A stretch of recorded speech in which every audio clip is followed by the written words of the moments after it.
आगामी विजयादशमी उपलक्षे राष्ट्रीय स्वयंसेवक संघ हरभंगा खंडर दुईदिनिया घोषवाद्य अभ्यास वर्ग पुराणाकटक अनुष्ठित।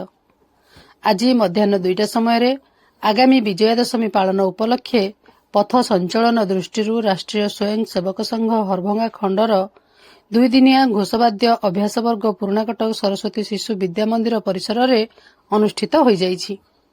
एही कार्यक्रम को विजय भाई, अमल भाई, सुरेन्द्र भाई, शिव भाई, सिंटू भाई प्रशिक्षण में 27टी विभिन्न ग्रामरू 3टी गणरे 81 जन शिक्षार्थी घोष अभ्यास करिसेंति।